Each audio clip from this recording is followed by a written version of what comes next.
الحمد للہ وکفی والصلاة والسلام علی عباده الذین اصطفى اما بعد فاعوذ باللہ من الشیطان الرجیم بسم اللہ الرحمن الرحیم وَإِذْ قَالَ رَبُّكَ لِلْمَلَائِكَةِ إِنِّي جَاعِلٌ فِي الْأَرْضِ خَلِيفَةً قالوا وتجعل فيها من يفسد فيها ويسفك الدماء ونحن نسبح بحمدك ونقدس لك قال إني أعلم ما لا تعلمون صدق الله العظيم رب اشرح لي صدري ويسر لي أمري واحلل عقدة من لساني يفقهوا قولي۔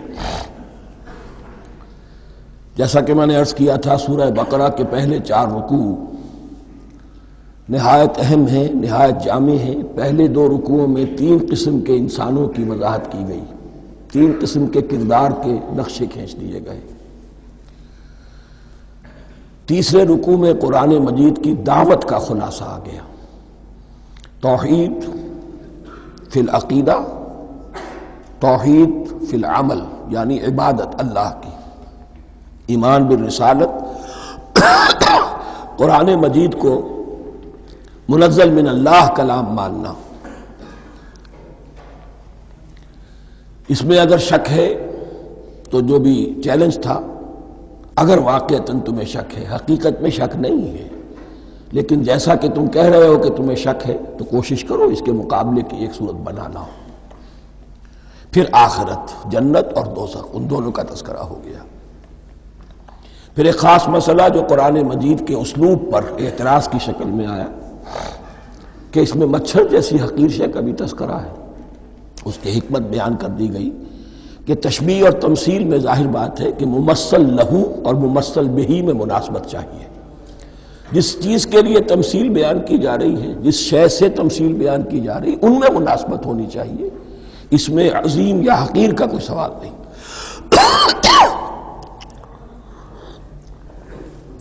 پھر یہ بات کہ جن لوگوں کے دلوں میں زیغ ہے، کجی ہے، وہ اس قرآن سے بھی ان کی ضلالت میں، گمراہی میں اضافہ ہوگا۔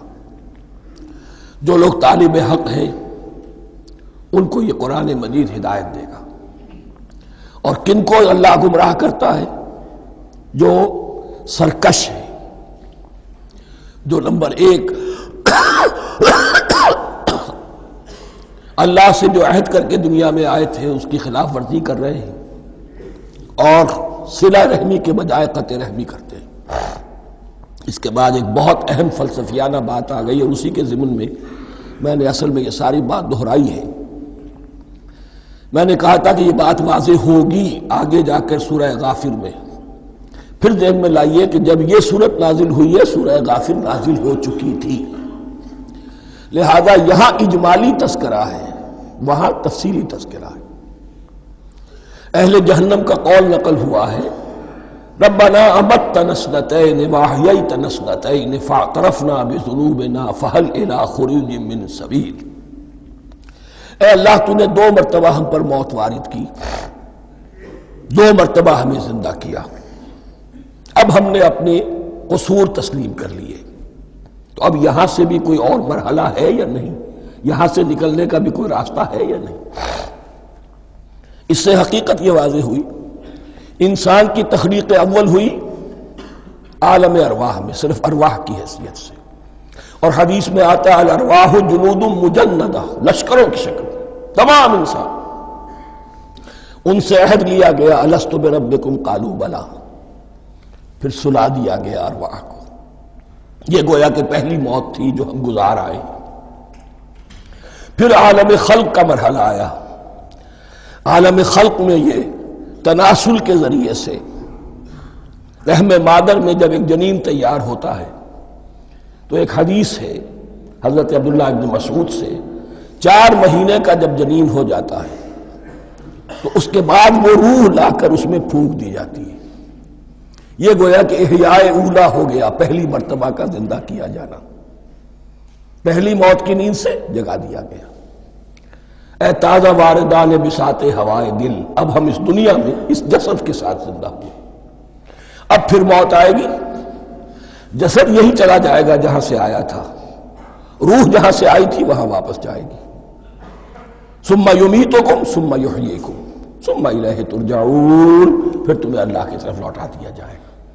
یہ ہے بہت گہرا نقطہ فلسفہ دین کا.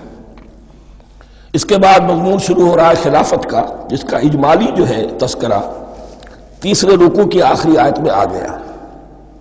هو الذی خلق لکم ما فی الارض جميعا، زمین میں جو کچھ ہے اے انسانوں تمہارے لیے پیدا کیا گیا.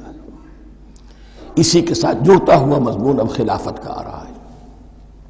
وَإِذْ قَالَ رَبُّكَ لِلْمَلَائِكَةِ إِنِّي جَاعِلٌ فِي الْأَرْضِ خَلِيفَةً، اور یاد کرو جب کہ کہا تھا تمہارے رب نے فرشتوں سے میں بنانے والا ہوں زمین میں ایک خلیفہ. اب خلیفہ کی حقیقت کو سمجھیے. خلیفہ کسے کہتے ہیں؟ نائب. عام طور پر لوگوں کو مغالطہ ہوتا ہے کہ خلیفہ جانشین جو ہے وہ تو کسی کے موت کے بعد ہوتا ہے، زندگی میں تو نہیں ہوتا. لیکن یہاں اصل میں ہمارے لیے بہت آسان ہے. انسان کی جو اصل حقیقت ہے اس دنیا میں، اس کو سمجھنے کے لیے یوں سمجھیے کہ ہم آج سے 50 سال پہلے انگریز کے غلام تھے. ہمارا بادشاہ یا ملکہ انگلستان میں تھا یا تھی. دہلی میں وائس رائے ہوتا تھا. وائس رائے کا کام کیا ہے؟ جو حکم آیا ہے ہز میجسٹیز گورنمنٹ کا یا ہر میجسٹیز گورنمنٹ کا جو حکم آیا ہے بلا چون و چرا، بغیر کسی تغیر اور تبدل کے نافذ کرے. ہاں جہاں کوئی حکم وہاں سے نہیں ہے تو یہاں کے حالات میں بہترین اپنی رائے قائم کرے، غور و فکر کرے یہاں کی مصلحتیں کیا ہے. جو چیز بھی امپائر کی مصلحت میں ہو اس کے مطابق فیصلہ کر سکتا ہے. بین ہی یہی رشتہ ہے. اللہ ہے لیکن اللہ نے اپنے آپ کو غیب کے پردے میں چھپا لیا ہے. زمین پر انسان ہے. اب انسان کا کام یہ ہے جو ہدایت آ رہی ہے اللہ کی طرف سے اس پر تو بے چون و چرا عمل کرے. جہاں کوئی ایکسپریس ہدایت نہیں ہے، کوئی واضح ہدایت نہیں ہے، وہاں اپنے بس ججمنٹ کو ایکسرسائز کرے. اسی کا نام اجتہاد ہے. غور و فکر کرے، سوچے، اور جو بات روح دین کے زیادہ سے زیادہ مطابقت رکھنے والی ہو اس کو اختیار کر لے. بین ہی یہی رشتہ ہے در حقیقت رشتہ خلافت کہ جو اللہ اور انسان کے مابین ہے. اب یہ جو دی گئی ہے یہ حیثیت تمام انسانوں کو دی گئی ہے. پوٹینشلی ہر انسان اللہ کا خلیفہ ہے. لیکن جو اللہ کا باغی ہو جائے، جو خود حاکمیت کا مدعی ہو گیا، گویا کہ وہ باغی ہے. اب اگر شاہ جہان بادشاہ تھا، اس کا کوئی ولی عہد تھا، اور ولی عہد جو ہے صبر نہیں کر سکتا، اپنے باپ کی زندگی ہی میں بغاوت کر دیتا ہے، حکومت حاصل کرنا چاہتا ہے، تو اب وہ کیا ہے؟ واجب القتل ہے. جو لوگ بھی حاکمیت کے مدعی ہو گئے ویسے تو حقیقت واجب القتل ہے، لیکن دنیا میں مہلت دی ہے اللہ نے. یہ دار الامتحان ہے. فوراً قتل نہیں کرتا، فوراً ختم نہیں کرتا.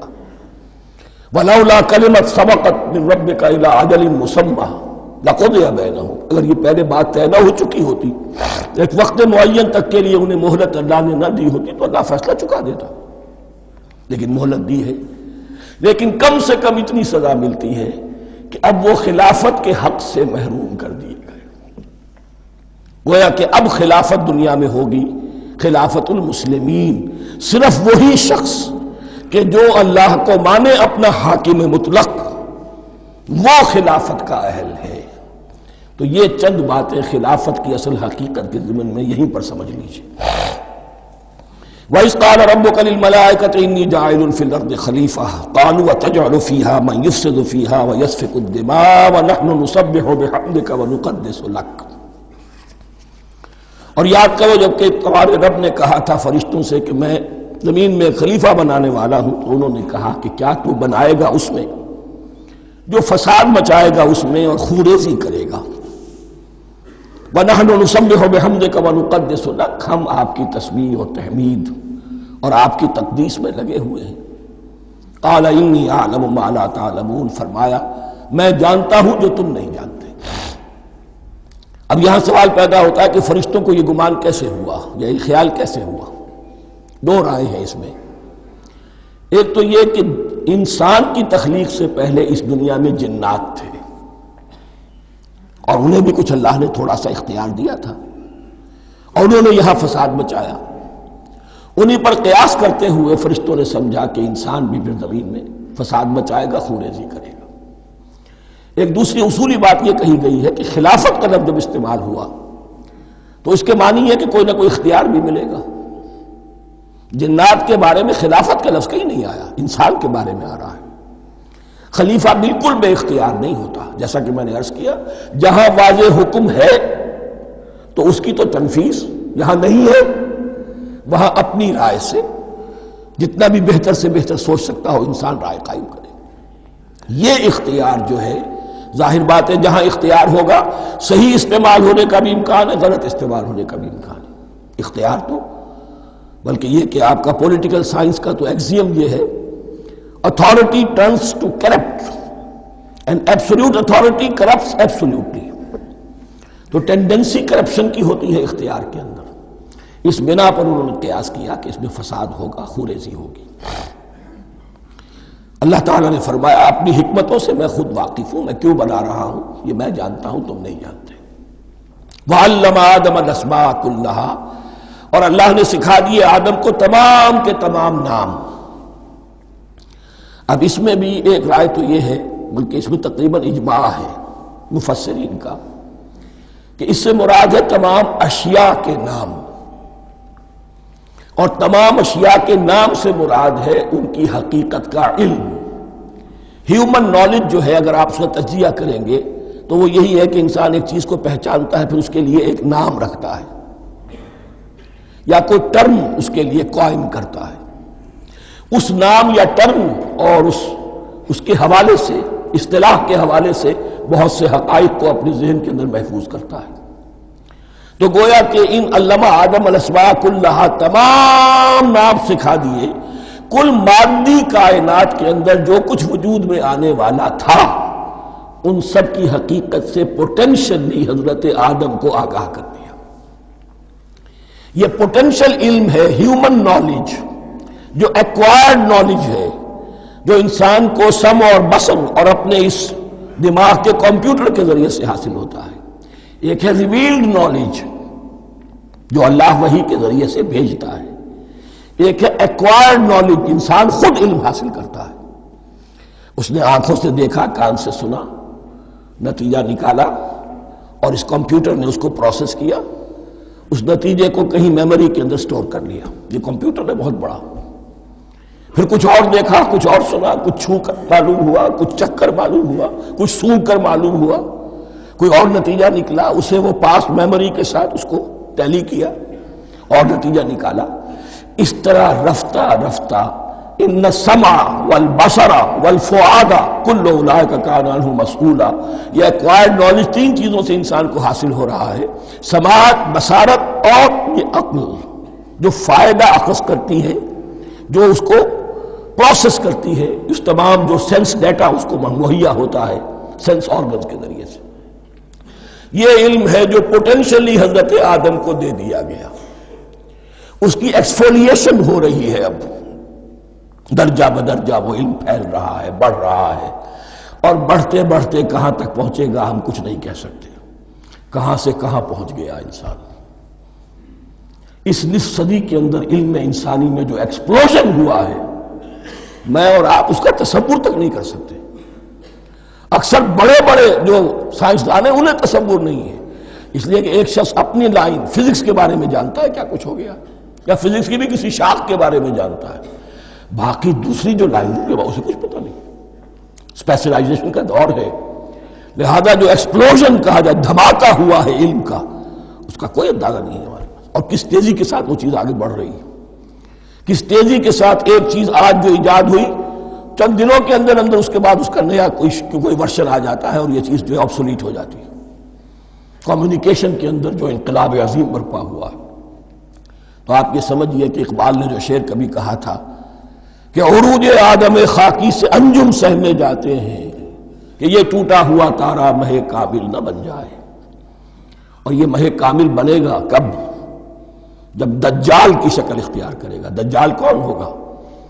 جو ان تمام قواعد طبیعہ کے اوپر قابو پا لے گا، جب چاہے گا جہاں چاہے گا بارش برسائے گا، رزق کے تمام خزانے اپنے ہاتھ میں لے لے گا، جو اس کے اوپر ایمان لائے گا اسی کو ملے گا، کسی اور کو نہیں ملے گا، اس کی آواز پوری دنیا میں سنائی دے گی، وہ چند دنوں کے اندر پوری دنیا کا چکر لگا لے گا۔ یہ ساری چیزیں جو حدیث میں دجال کے بارے میں آئی ہیں وہ اسی علم آدم ایکوائرڈ نالج کے اس حد کو پہنچ جانا کہ وہ ٹوٹل مسٹریز نیچر کی جو ہے وہ اس پر منکشف ہو جائے اور ان قواعد طبیعہ کو وہ ہارنس کر لے، قابو میں لے آئے اور انہیں استعمال کرے۔ کبھی جب ہمارے کسی بہت 200-300ویں کوئی پیڑھی میں کوئی ہمارے جد امجد ہوں گے جنہوں نے کوئی چٹان دیکھی کہ گری، پتھر پر پتھر ٹکرایا تو آگ اس میں سے شعلہ نکلا، اس کا یہ مشاہدہ کافی ہو گیا آگ پیدا کرنے کے لیے۔ پتھروں کو ٹکراؤ آگ پیدا کر لو۔ یہ اس دور کی سب سے بڑی ایجاد تھی، آگ، انرجی۔ اب وہ انرجی کہاں سے کہاں پہنچی؟ وہ آگ نے بھاپ کی شکل اختیار کی، پھر ہم نے بجلی ایجاد کی، اور کب کیا ہے؟ ایٹمک انرجی ہے، اور نہ معلوم کیا کیا ہے، اللہ اعلم۔ ان تمام چیزوں کا تعلق ہے خلافت ارضی کے ساتھ۔ لہذا فرشتوں کو جو بتایا گیا وہ یہ ہے کہ آدم کو علم بھی دیا جا رہا ہے، صرف اختیار ہی نہیں دیا جا رہا، علم دیا جا رہا ہے۔ وَعَلَّمَ آدَمَ الْأَسْمَاءَ كُلَّهَا ثُمَّ عَرَضَهُمْ عَلَى الْمَلَائِكَةِ، پھر ان تمام اشیاء کو پیش کیا فرشتوں کے سامنے۔ فَقَالَ أَنبِئُونِي بِأَسْمَاءِ هَؤُلَاءِ، اور فرمایا کہ مجھے بتاؤ ان چیزوں کے نام، ان کنتم صادقین، اگر تم سچے ہو۔ قالوا سبحانک لا علم لنا الا ما علمتنا، انہوں نے کہا پروردگار تو پاک ہے ہر نقص سے، ہر عیب سے، ہر ذوف سے، ہر احتیاج سے، مبرہ ہے، منزہ ہے، اعلیٰ ہے، ارفع ہے۔ لا علم لنا الا ما علمتنا، ہمیں کوئی علم حاصل نہیں سوائے اس کے جو تو نے ہمیں سکھا دیا ہے۔ اس کی تعبیر یہی بہتر معلوم ہوتی ہے کہ ملائکہ کی حیثیت در حقیقت اس کائناتی جو حکومت ہے اللہ کی، آفاقی حکومت، اس کے کارندوں کی ہے، یا اس کے سول سرونٹس ہیں، تو ہر ایک کو صرف اس کے شعبے کے متعلق علم دیا گیا ہے، علم جامع نہیں ہے، تمام چیزوں کا علم یہ معلوم کرنے کی استعداد ان کے پاس نہیں ہے۔ کوئی فرشتہ فرض کیجئے بارش کے اوپر مامور ہے، کوئی پہاڑوں پر مامور ہے، جس کا ذکر سیرت میں آتا ہے کہ جب طائف میں حضور پر پتھراؤ ہوا ہے تو اس کے بعد ایک فرشتہ حاضر ہوا ہے کہ میں ملک الجبال ہوں، اللہ نے مجھے پہاڑوں پر مامور کیا ہوا ہے، آپ اگر فرمائیں تو جن لوگوں نے آپ کو ستایا ہے، یہ جو طائف جن دو پہاڑوں کے درمیان یہ وادی ہے، ان کو آپس میں ٹکرا دو کہ یہ پس کر اور سرما بن جائے۔ آپ نے فرمایا نہیں، کیا عجب، اللہ تعالیٰ ان کی اگلی نسلوں کو ہدایت دے دے۔ تو فرشتے ہیں، کوئی پہاڑوں پر مامور ہے، کوئی کسی خدمت پر مامور ہے، ان کو علم دیا گیا ہے صرف انہی کی اپنی جو بھی فرائض منصبی ہیں ان کے شعبے سے متعلق، کل نہیں۔ جامعیت جو ہے علم کی وہ ہے کہ جو حضرت آدم علیہ السلام کو پوٹینشلی دے دی گئی اور جو اب بڑھتے بڑھتے ایک بہت تراور درخت بن چکا ہے۔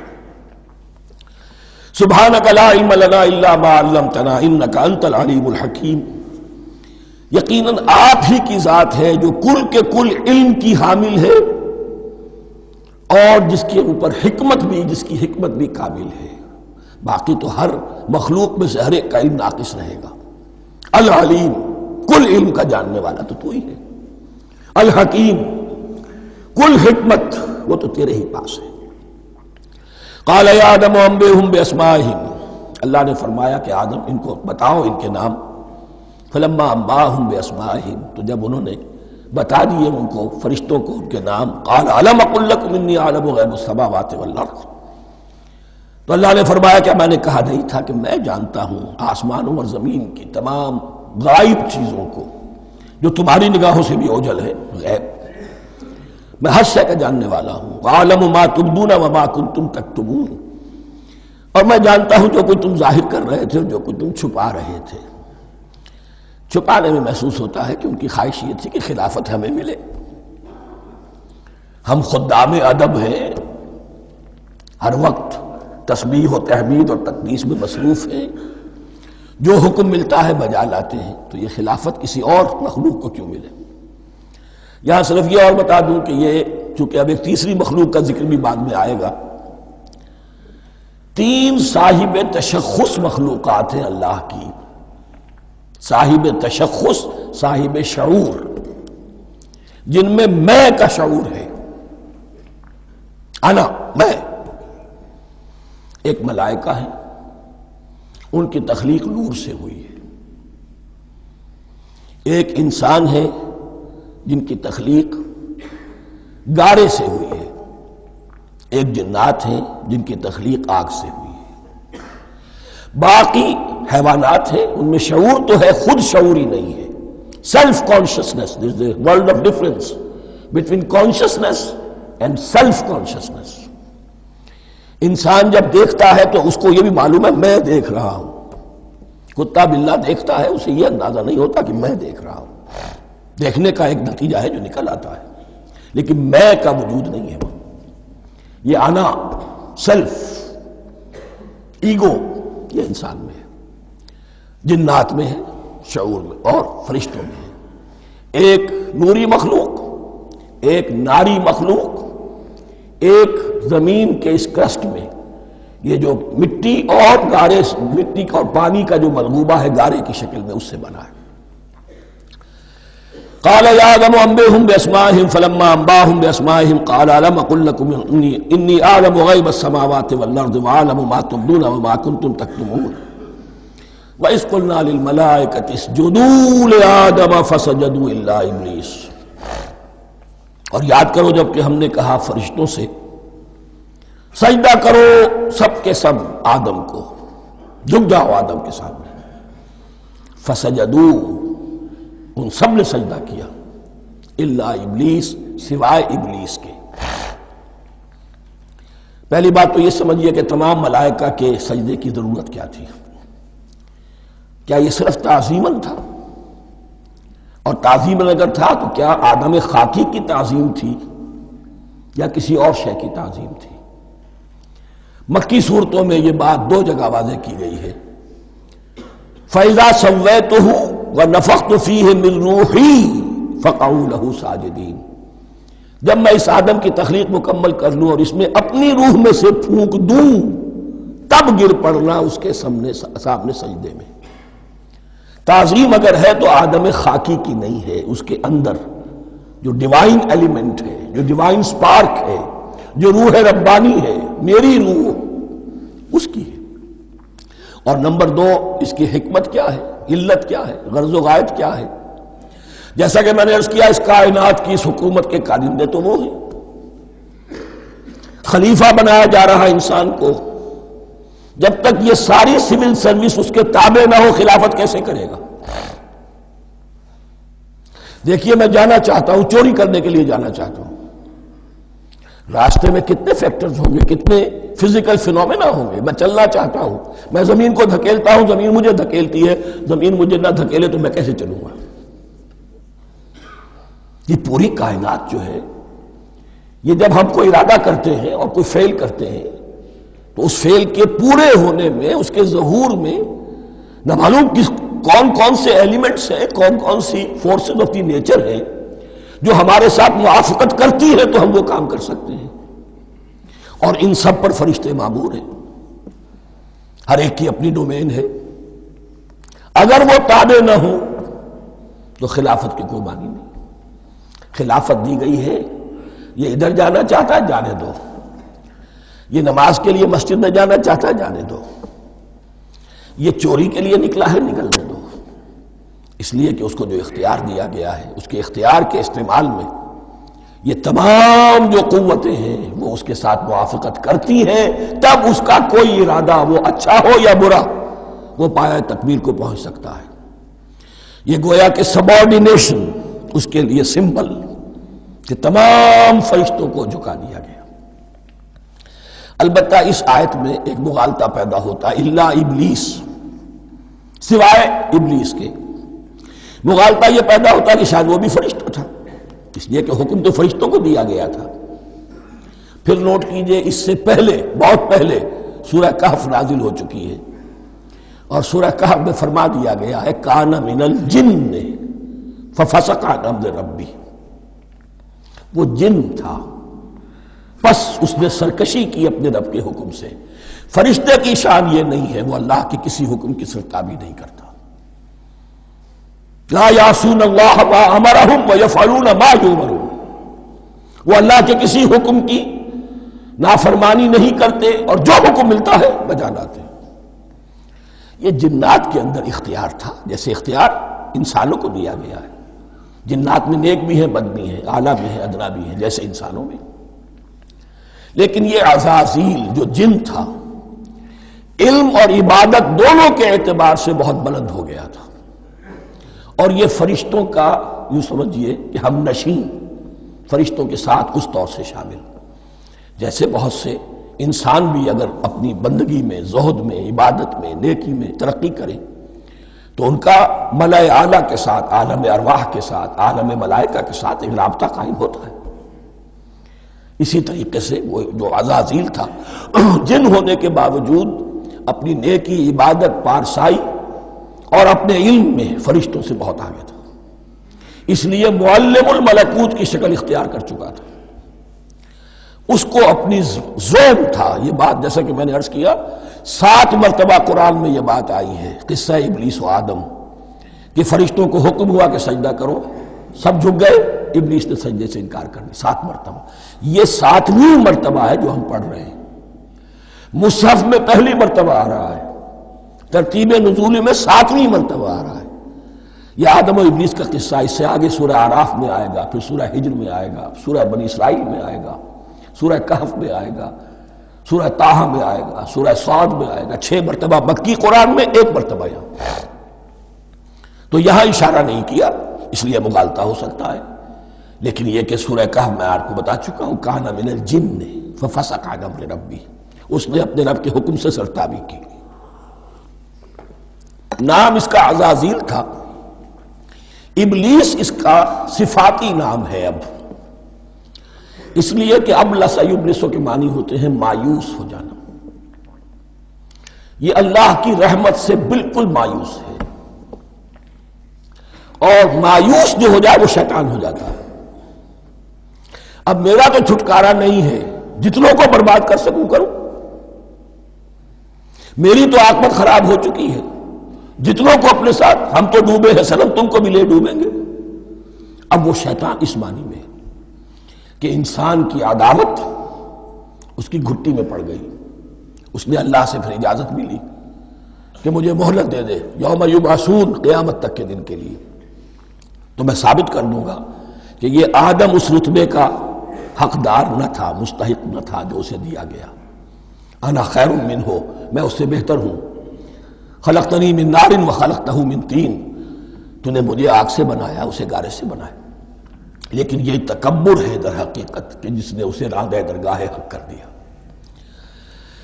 وَإِذْ قُلْنَا لِلْمَلَائِكَةِ اسْجُدُوا لِآدَمَ فَسَجَدُوا إِلَّا إِبْلِيسَ أَبَىٰ وَاسْتَكْبَرَ، ابا اس نے انکار کیا، واستکبر اور تکبر کیا، استکبار کیا، وَكَانَ مِنَ الْكَافِرِينَ۔ کانا عربی زبان میں 2 طرح کا ہوتا ہے، تامہ، ناقصہ۔ ایک معنی یہ ہو سکتے ہیں کہ ہو گیا، اب اپنے اس استکبار اور انکار کی وجہ سے کانا من الکافرین، وہ کافروں میں سے ہو گیا۔ ایک کانا تامہ ہوتا تھا ہی کافروں میں سے، یعنی اس کے اندر سرکشی چھپی ہوئی تھی، اب ظاہر ہو گئی۔ یہ معاملہ ہوتا ہے، کسی شخص کی بدنیت ہی اس کے اوپر پردے پڑے رہتے ہیں نیکی کے، زہد کے، کسی خاص وقت میں آ کر وہ ننگا ہو جاتا ہے، اور جو اس کے اندر تھا اصل، اس کی حقیقت، وہ سامنے آ جاتی ہے۔ اس کا امکان ہے، تو دونوں معنی اس کے ہو سکتے ہیں۔ وَقُلْنَا يَا آدَمُ اسْكُنْ أَنْتَ وَزَوْجُكَ الْجَنَّةَ، اور ہم نے کہا کہ اے آدم رہو تم اور تمہاری بیوی جنت میں۔ اب یہ جنت کون سی ہے؟ اکثر حضرات کے نام کر کے نزدیک یہ جنت کہیں آسمان ہی میں تھی، آسمان ہی میں حضرت آدم کی تخلیق ہوئی۔ البتہ یہ سب مانتے ہیں کہ ایک وہ جنت الفردوس جو ہے جس میں جانے کے بعد پھر واپس نکلنے کا کوئی امکان نہیں، یہ وہ جنت نہیں ہے جس میں کہ آخرت میں لوگوں کو جا کر داخل ہونا ہے، اس میں داخل ہونے والے کے نکلنے کا کوئی امکان نہیں۔ ایک رائے یہ بھی ہے، میرا رجحان اس رائے کی طرف ہے، تخلیق آدم اسی زمین پر ہوئی ہے، وہ جن مراحل سے گزری ہے تخلیق وہ ایک علیحدہ مسئلہ ہے۔ بایولوجی اور وحی دونوں اس پر متفق ہیں کہ مٹی سے، کرسٹ آف دی ارتھ سے انسان بنا ہے، اس پر اتفاق ہے، قرآن کا بھی اور بایولوجی کا بھی، جدید علم الحیوانات کا بھی، علم الحیات کا۔ سٹیجز کیا ہیں اس میں اختلاف ہو سکتا ہے، اس کو چھوڑ دیجئے، وہ اس وقت کا بحث نہیں۔ یہی کسی اونچے مقام پر کوئی سرسبز و شاداب علاقہ تھا جہاں حضرت آدم کو رکھا گیا، جہاں ہر طرح کے میوے تھے، ہر شے، لا تظمأ فیہا ولا تضحیٰ، نہ اس میں بھوک لگے گی، نہ دھوپ تمہیں ستائے گی، ہر طرح کی چیز تمہیں فراہم ہے۔ وہاں رکھے گئے ہیں صرف ایک ڈیمانسٹریشن کے لیے کہ انہیں نظر آ جائے کہ شیطان میرا دشمن ہے، وہ مجھے ورغلائے گا، طرح طرح سے میرے اندر وسوسہ اندازی کرے گا، میرے اور میری اولاد کے، صرف ایک ڈیمانسٹریشن۔ اس کی مثال یوں سمجھیے کہ سلیکشن تو ہو گیا، سی ایس پی گریڈ میں کوئی شخص آ گیا ہے، لیکن اب وہ سول سروس اکیڈمی میں رکھا جا رہا ہے۔ تو یہ کوئی اکیڈمی ہو سکتا ہے اسی زمین پر ہو، صرف بتانا یہ تھا کہ تمہیں معلوم ہو جائے کہ یہ شیطان تمہارا دشمن ہے۔ اس لیے کہ اس میں جو ایک لفظ حبوط کا آ رہا ہے، وہ حبوط صرف ایک کی معنی میں نہیں ہوتا، دوسری معنی میں بھی ہے، اللہ عالم۔ یہ چیزیں پھر متشابہات میں رہیں گی، اس لیے ان کے بارے میں کوئی ایک رائے دوسری رائے، اس کے لیے ذہن سے، عقل سے بات کر کے ایک یا دوسری رائے اختیار کر سکتے ہیں۔ وَقُلْنَا يَا آدَمُ اسْكُنْ أَنْتَ وَزَوْجُكَ الْجَنَّةَ، اور ہم نے کہا کہ رہو اے آدم، تم بھی اور تمہاری بیوی بھی باغ میں، اس باغ میں، الجنہ، اس باغ میں، گویا کہ اشارہ کیا جا رہا ہے۔ وَكُلَا مِنْهَا رَغَدًا حَيْثُ شِئْتُمْ، اور کھاؤ اس میں سے با فراغت جہاں سے چاہو، ہر طرح کا پھل ہے کھاؤ۔ وَلَا تَقْرَبَا هَٰذِهِ الشَّجَرَةَ، یہاں پہ اس درخت کا نام نہیں دیا گیا، اشارہ اس درخت کے قریب مت جانا۔ فَتَكُونَا مِنَ الظَّالِمِينَ، تو تم ظالموں میں سے ہو جاؤ گے، تم حد سے گزرنے والوں میں سے ہو جاؤ گے۔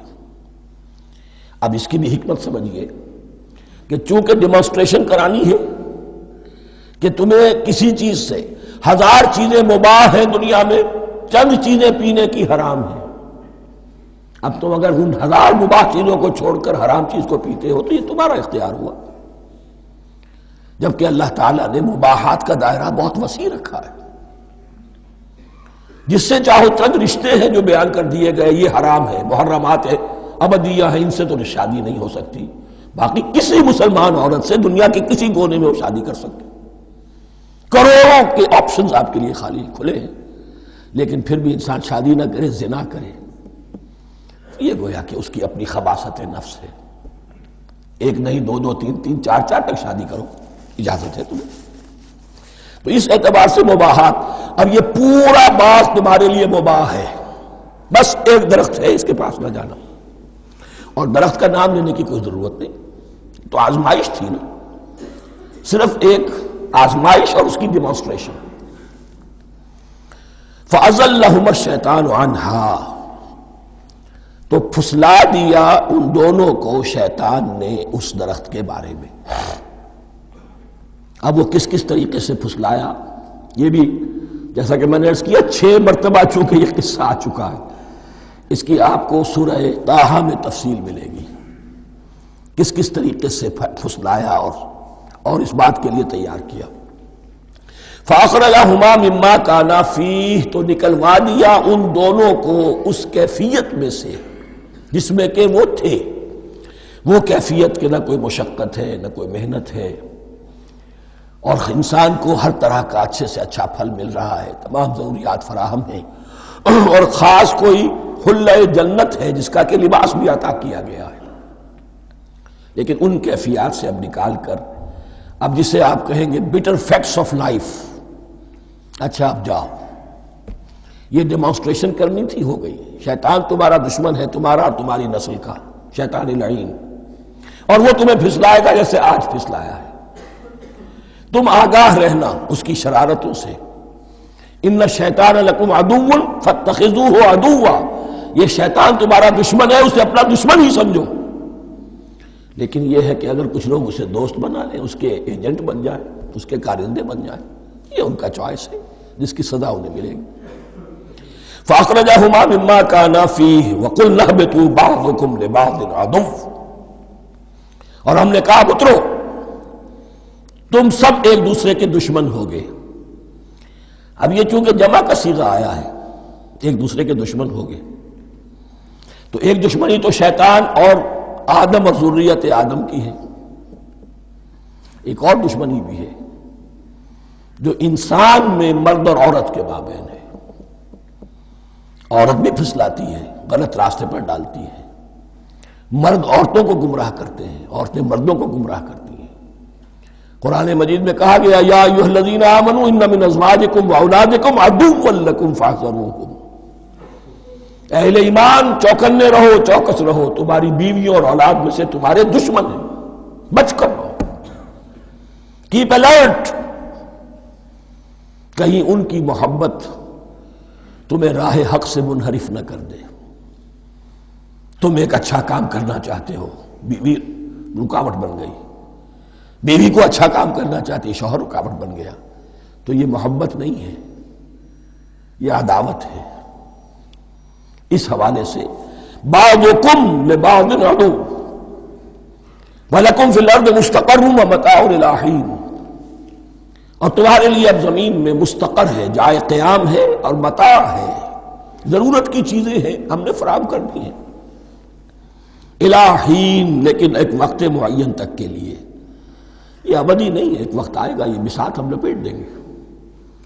یوم نطوی السماء کطی السجل للکتب، جس دن کے ہم تمام فضاؤں کو اور تمام خلاؤں کو، تمام آسمانوں کو اس طرح لپیٹ لیں گے جیسے کتابوں کا تمار لپیٹ لیا جاتا ہے۔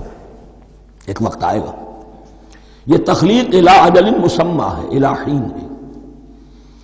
فتلقى آدم من ربہ کلمات فتاب علیہ، تو سیکھ لیے، حاصل کر لیے آدم نے اپنے رب سے کچھ کلمات، تو اللہ نے ان کی توبہ قبول کر لی۔ اب اس کی وضاحت سورہ اعراف میں ہے، یہ تو چونکہ پس منظر میں وہ 2/3 قرآن موجود ہے، اس کی وضاحت کیا ہے کہ حضرت آدم میں سخت پشیمانی پیدا ہوئی ہے، میں نے کیا کیا، مجھ سے خطا سرزد ہو گئی، اللہ کے حکم کی میں نے خلاف ورزی کی، لیکن ان کے پاس الفاظ نہیں تھے کن الفاظ میں اللہ سے استغفار کریں، کن الفاظ میں اللہ سے معافی چاہیں۔ اللہ کی رحمت یہ ہوئی کہ اللہ نے الفاظ انہیں خود تلقین فرما دی۔ یہ اللہ کی شان رحیمی ہے۔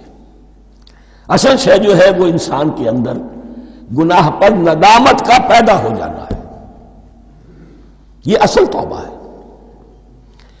علامہ اقبال نے جو بڑی اپنی آغاز عنفوان شباب میں جو اشعار کہے تھے، ان میں سے ایک شعر کو سن کر پھڑک اٹھے تھے اس وقت کے اساتذہ بھی۔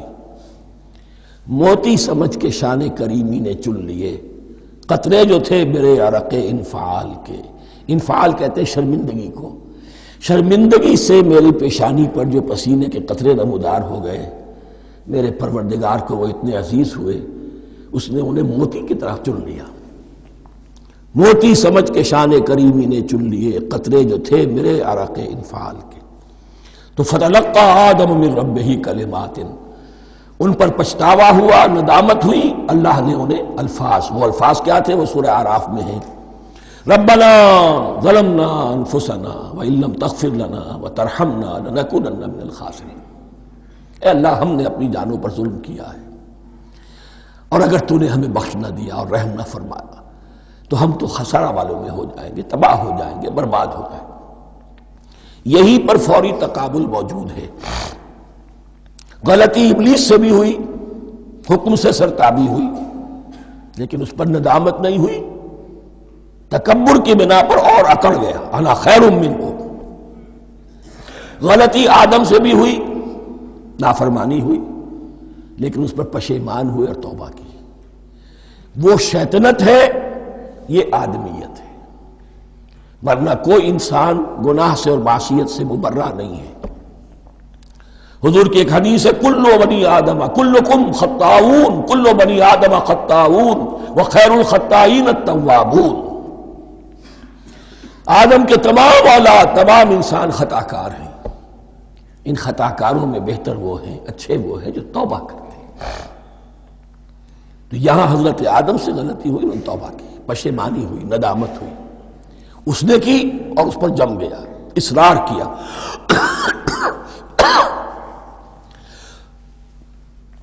فتلقى آدم من ربه كلمات فتاب عليه انه هو التواب الرحیم، یقیناً وہی تو ہے بہت توبہ کو قبول فرمانے والا اور بہت رحم فرمانے والا۔ یہ نوٹ کیجئے گا، توبہ کا لفظ دونوں طرف سے آتا ہے، بندہ بھی تواب وخیر الخطائین التوابون، تواب بندے بھی ہو گئے، تواب اللہ بھی ہے۔ اس کی اصل حقیقت کیا ہے؟ بندے نے خطا کی اور دور ہو گیا اللہ سے، اللہ نے اپنی رحمت کی نگاہ اس سے پھیر لی، بندے نے توبہ کی، اللہ پھر اپنی رحمت کے ساتھ اس کی طرف متوجہ ہو گیا۔ توبہ کے معنی پلٹنا، بندہ معصیت سے توبہ کر کے اپنی اصلاح کی طرف، بندگی کی طرف، اطاعت کی طرف پلٹ آیا۔ اللہ نے جو اپنی نظر رحمت پھیر لی تھی، اللہ نے پھر وہی اپنی شان غفاری اور رحیمی کے ساتھ بندے کی طرف توجہ فرما لی، جس کے لیے حدیث میں الفاظ آتے ہیں، تم اگر میری طرف بالشت بھراؤ گے میں ہاتھ بھراؤں گا، تم اگر چل کر آؤ گے میں دوڑ کر آؤں گا، ہم تو مائل بکرم ہیں کوئی سائل ہی نہیں، راہ دکھلائیں کسے رہنم منزل ہی نہیں، وہ تو تواب ہے۔ بس فرق یہ ہے کہ تابہ بندے کے لیے ہوگا تو الہ ہوگا، تابہ الہ، انی تبتو الیک، اور جب اللہ کی طرف سے ہوگا تابہ علیہ، وہ اعلیٰ ہوگا، اس پر توبہ کی، یعنی اللہ کی بلند شان ہے تو انسان توبہ کرتا ہے تو اس کی طرف توبہ کرتا ہے، اللہ کی شان کیا ہے؟ وہ توبہ کرتا ہے تو بندے پر اعلیٰ، فتاب علیہ انہ هو التواب الرحیم۔ قلنا اہبطوا منہا جمیعا، ہم نے کہہ دیا اتر جاؤ اس سے تم سب کے سب، فإما یاتینکم منی ھدی، اب یہاں لفظ آیا اہبطوا، یہاں بھی پہلے بھی آیا ہے۔ جو حضرات یہ سمجھتے ہیں کہ تخلیق آدم آسمانوں پر ہوئی ہے اور جنت بھی وہ آسمان میں ہے جہاں رکھے گئے تھے، آزمائشی یا ٹریننگ یا ڈیمانسٹریشن والی جنت، وہ یہاں حبوط کا ترجمہ کریں گے کہ آسمان سے زمین پر اترنے کا حکم دیا گیا۔ جو لوگ سمجھتے ہیں یہی کسی بلند مقام پر تھے، وہ کہتے ہیں کہ نیچے اترو، کسی بڑی اونچی سطح مرتفع پر اگر کوئی جگہ تھی تو اب نیچے اترو اور جاؤ، اب تمہیں زمین میں ہل چلانا پڑے گا اب روٹی حاصل کرنے کے لیے، یہ جو نعمتوں کے دسترخوان یہاں بچھے ہوئے تھے یہ اب تمہارے لیے نہیں ہے۔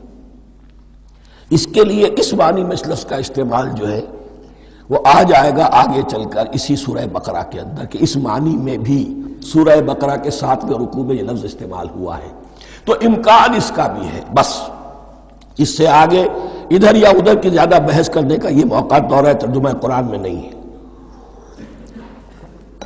قُلْ اهْبِطُوا مِنْهَا جَمِيعًا فَإِمَّا يَأْتِيَنَّكُم مِّنِّي هُدًى فَمَن تَبِعَ هُدَايَ فَلَا خَوْفٌ عَلَيْهِمْ وَلَا هُمْ يَحْزَنُونَ، تو جب بھی آئے گی تمہارے پاس میری جانب سے کوئی ہدایت، تو جو کوئی میری ہدایت کی پیروی کرے گا اس کے لیے نہ خوف ہوگا اور نہ وہ حزن سے دوچار ہوگی۔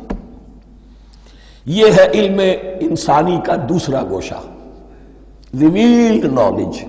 اس چوتھے رکوع کی جو حسن ہے اسے دیکھیے، شروع میں ایکوائرڈ نالج کا ذکر ہے جو پوٹینشلی حضرت آدم کی ذات میں رکھ دیا گیا، اور جو انسان نے پھر اپنی محنت سے ان السمع والبصر والفؤاد اس کے ذریعے سے آگے بڑھایا۔ یہ علم ہے چل رہا ہے، آج مغربی اقوام ہم سے بہت آگے ہیں، کبھی ایک زمانے میں مسلمان آگے نکل گئے تھے، لیکن ظاہر بات ہے کہ اس دنیا میں عروج تو انہی کو ہوگا جو ان چیزوں میں سب سے زیادہ جس کی آگہی حاصل ہوگی۔ البتہ ایک علم وہ ہے جو آسمان سے نازل ہوتا ہے، یہ گیون ہے، ریویلڈ نالج ہے، یہ وحی ہے۔ فَإِمَّا يَأْتِيَنَّكُم مِّنِّي هُدًى، تمہارے مقام خلافت کا تقاضا یہ ہے جو احکام ہمارے آئے، جو ہدایات ہم بھیجیں، ان کو تو پوری طریقے سے اس کی پیروی کرو۔ فَمَن تَبِعَ ہدایٰ، تو جو کوئی بھی میری ہدایت کی پیروی کرے گا، فَلَا خَوْفٌ عَلَيْهِمْ وَلَا هُمْ يَحْزَنُونَ وَالَّذِينَ كَفَرُوا، اور جو ناشکری کریں گے، کفر کریں گے، انکار کریں گے، وَكَذَّبُوا بِآيَاتِنَا، اور ہماری آیات کو جھٹلائیں گے، فَأُولَٰئِكَ أَصْحَابُ النَّارِ هُمْ فِيهَا خَالِدُونَ، تو وہ جہنمی ہوں گے، آگ والے ہوں گے، اس میں ہمیشہ ہمیشہ رہیں گے۔ یہ ہے گویا کہ چارٹر، اس نوع انسانی کو جو ابدی چارٹر اللہ نے دیا ہے۔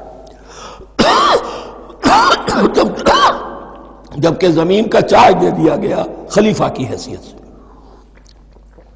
یہاں یہ 4 رکوع جو ہے سورہ بقرہ کے، جو میں نے عرض کیا تھا، قرآن کی دعوت، قرآن کا بنیادی فلسفہ، اس پر یہ جام ہے، اور یہ مکی صورتوں کے مضامین کا خلاصہ۔ اب یہاں سے شروع ہو رہا ہے 5ویں رکوع سے، مسلسل 10 رکوع، مسلسل خطاب ہے بنی اسرائیل سے۔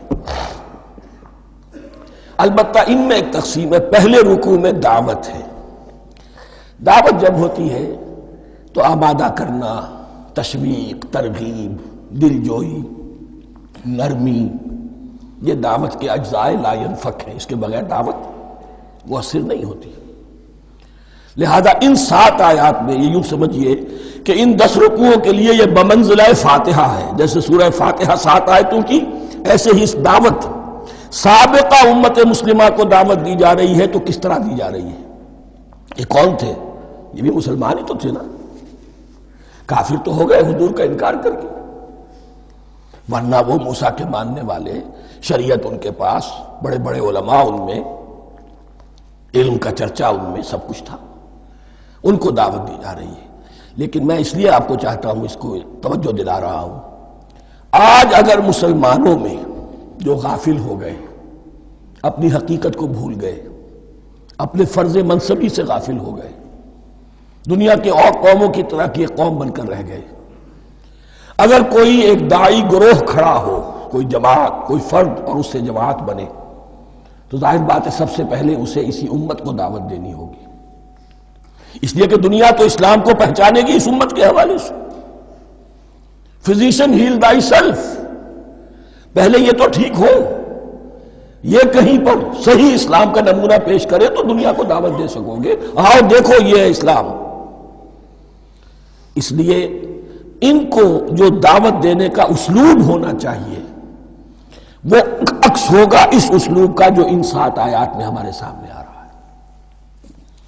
یا بنی اسرائیل اذکروا نعمتی التی انعمت علیکم، اے بنی اسرائیل، اسرائیل کو سمجھ لیجئے یہ مرکب لفظ ہے، اسر، اسی سے اسیر بنا ہے، اسیر جو کسی کا قیدی ہوتا ہے، ایل عبرانی میں اللہ کے لیے ہے، اور اسرائیل کا ترجمہ ہے عبداللہ، اللہ کا غلام، اللہ کے ساتھ بندھا ہوا، اس کی اطاعت کے قلاتے کے اندر۔ تو یہ اسرائیل یہ لقب ہے حضرت یعقوب علیہ السلام کا، ان کے 12 بیٹے تھے، 12 بیٹوں سے جو نسل چلی وہ بنی اسرائیل ہے، انہی میں حضرت موسیٰ کی بعثت ہوئی اور تورات انہیں دی گئی، پھر یہ ایک بہت بڑی امت بنے۔ ان پر 4 ادوار آ چکے تھے قرآن مجید کے نزول کے وقت تک، 2 مرتبہ اللہ کی رحمت کی بارشیں ہوئیں،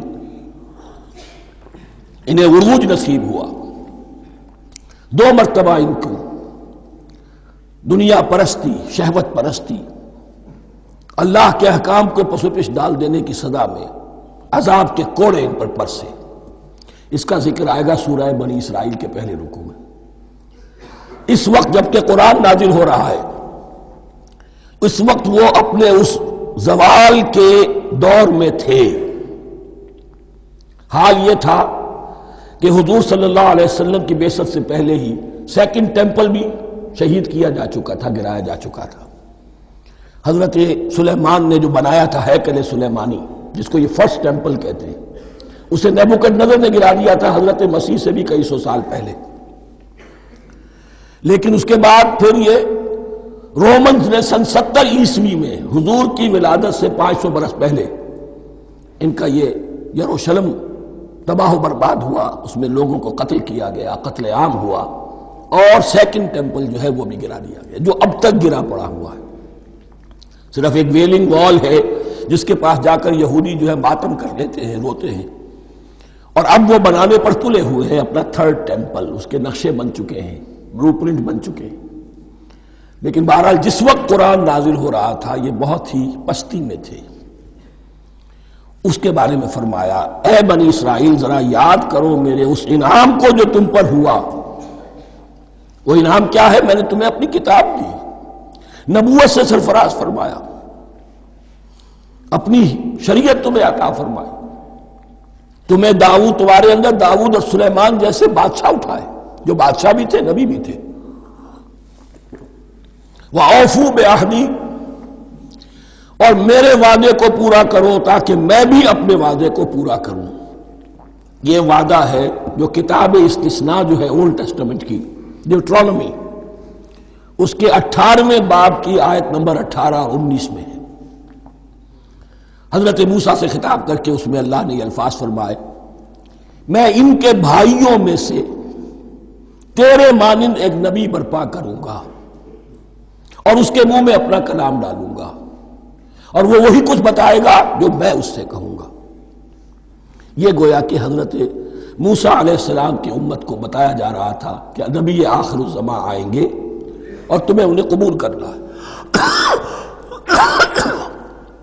قرآن مجید میں اس کا بڑا تفصیلی ذکر سورہ اعراف میں آئے گا انشاءاللہ، لیکن یہاں فرمایا اوفوا بعہدی اوف بعہدکم، تم میرا عہد پورا کرو، میرے اس نبی کو تسلیم کرو، اس پر ایمان لاؤ، اس پر کی صدا پر لبیک کہو، تو میں تمہیں میرے انعام و اکرام اور بڑھتے چلے جائیں گے۔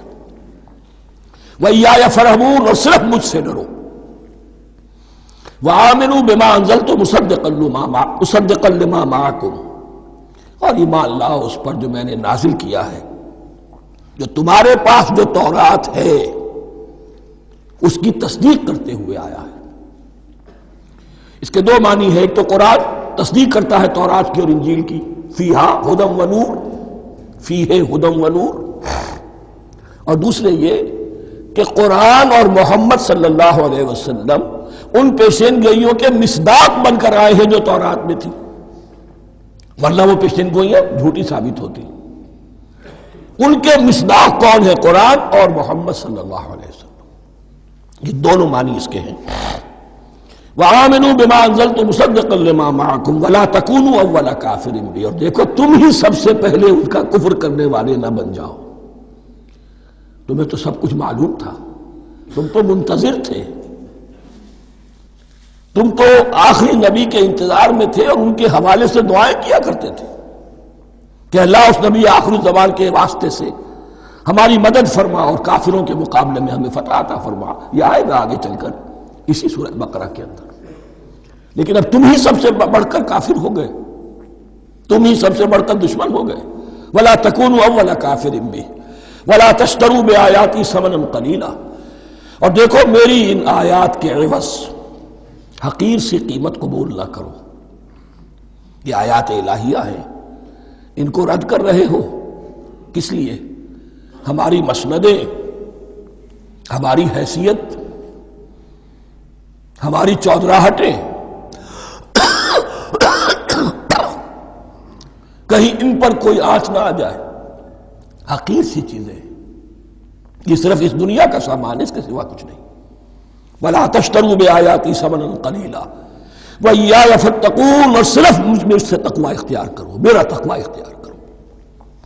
وَلَا تَلْبِسُوا الْحَقَّ بِالْبَاطِلِ وَتَكْتُمُوا الْحَقَّ وَأَنْتُمْ تَعْلَمُونَ، اور نہ گڈمڈ کرو حق کے ساتھ باطل کو، اور مت چھپاؤ حق کو، ذرا حالے کہ تم جانتے ہو۔ یہ بات اچھی طرح نوٹ کر لیجیے، جانتے بوجھتے کرنا، ایک ہے مغالطے میں کرنا، وہ ضلالت ہے، گمراہی ہے۔ ایک جان بوجھ کر کرنا، حق کو پہچان کر اسے رد کرنا، یہ پھر اللہ تعالیٰ کے غضب کو دعوت دینا ہے، wrath of اللہ، اس کے غضب کو دعوت دینا ہے کہ حق کو پہچان کر اس کی نفی کی جائے۔ وَأَنْتُمْ تَعْلَمُونَ، علماء یہود قرآن مجید میں آگے چل کر آئے گا ایسے پہچانتے تھے محمد کو اور قرآن کو جیسے اپنے بیٹوں کو، یعرفونہ کما یعرفون ابناہم، ایسے پہچانتے جیسے اپنے بیٹوں کو۔ وَأَقِیمُوا الصَّلَاةَ وَآتُوا الزَّکَاةَ، دیکھو نماز قائم کرو، زکوٰۃ ادا کرو، وَارْکَعُوا مَعَ الرَّاکِعِینَ، اور جھکنے والوں کے ساتھ جھکو۔ یہ اول تو رکوع کو انہوں نے اپنے ہاں سے خارج کر دیا تھا، ثانیاً باجماعت نماز ان کے ہاں ختم ہو گئی تھی۔ وَارْکَعُوا مَعَ الرَّاکِعِینَ، جماعت باجماعت نماز کی طرف اشارہ ہے۔ أَتَأْمُرُونَ النَّاسَ بِالْبِرِّ وَتَنْسَوْنَ أَنفُسَكُمْ، کیا تم لوگوں کو نیکی کا حکم دیتے ہو، تقویٰ کی، پارسائی کی تعلیم دیتے ہو؟ میں کہہ رہا ہوں نا کہ اصل میں مخاطب کون ہے؟ علماء یہود۔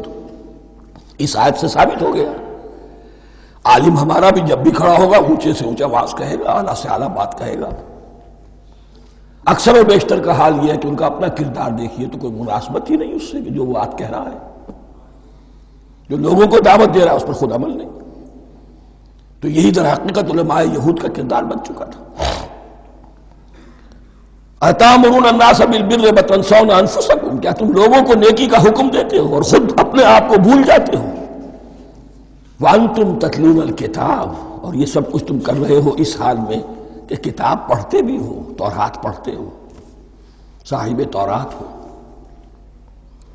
ہمارے بھی بہت سے علماء کا علماء سو جنہیں ہم کہتے ہیں حال یہ ہو چکا ہے، خود بدلتے نہیں قرآن کو بدل دیتے ہیں، ہوئے کس درجہ فقیہان حکم بے توفیق۔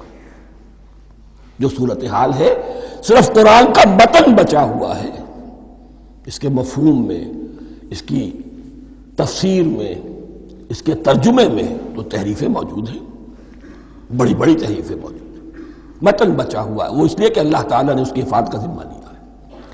وَاسْتَعِینُوا بِالصَّبْرِ وَالصَّلَاةِ، اور مدد حاصل کرو دو چیزوں سے، صبر اور نماز۔ یہ صبر کا لفظ یہاں پر بہت قیمتی ہے، بہت بامانی ہے۔ علماء سو کیوں وجود میں آتے ہیں؟ جب وہ دنیا کے کتے بن جائیں گے تو وہ دین کو بدنام کرنے والے ہوں گے۔